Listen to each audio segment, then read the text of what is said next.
यानंतर मुंबईतली एक ब्रेकिंग बातमी आहे। अमित साटम यांच्या विरोधात काँग्रेसनं आंदोलन केलेलं आहे। साटम यांच्या कार्यालयाबाहेर काँग्रेसनं आंदोलन केलंय। भाजप काँग्रेस कार्यकर्ते आमने सामने आल्याचं पाहायला मिळत आहे।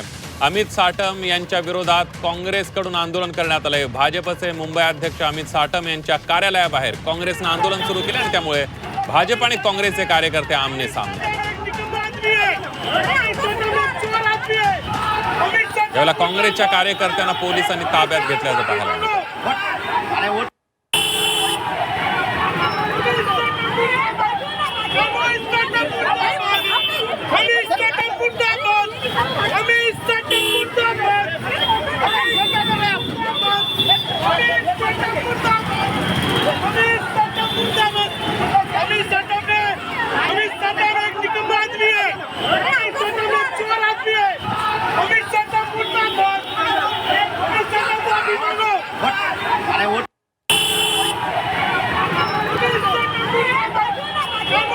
आणि याविषयी अधिक माहितीसाठी जाऊयात। आपल्या प्रतिनिधी मनश्री पाठक आपल्या सोबत आहेत। मनश्री, अमित साटम यांच्या कार्यालयाबाहेर काँग्रेसनं आंदोलन केलं, काही काँग्रेसच्या कार्यकर्त्यांना पोलिसांनी त्यांना ताब्यात घेतल्याचंही दिसतंय।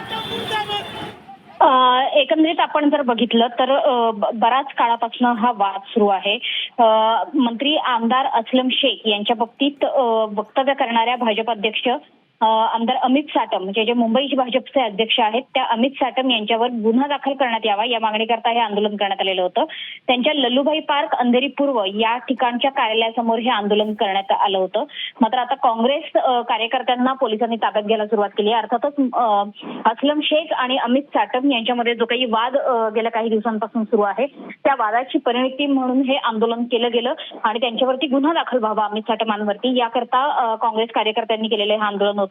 मात्र आता काँग्रेस कार्यकर्त्यांना ताब्यात घ्यायला सुरुवात केलेली आहे। त्याच्यामुळे येणाऱ्या काळात अस्लम शेख विरुद्ध अमित साटम हा वाद आपल्याला आणखीन चिघळताना बघायला मिळेल। अगदी मनश्री, धन्यवाद दिलेल्या सविस्तर माहितीबद्दल।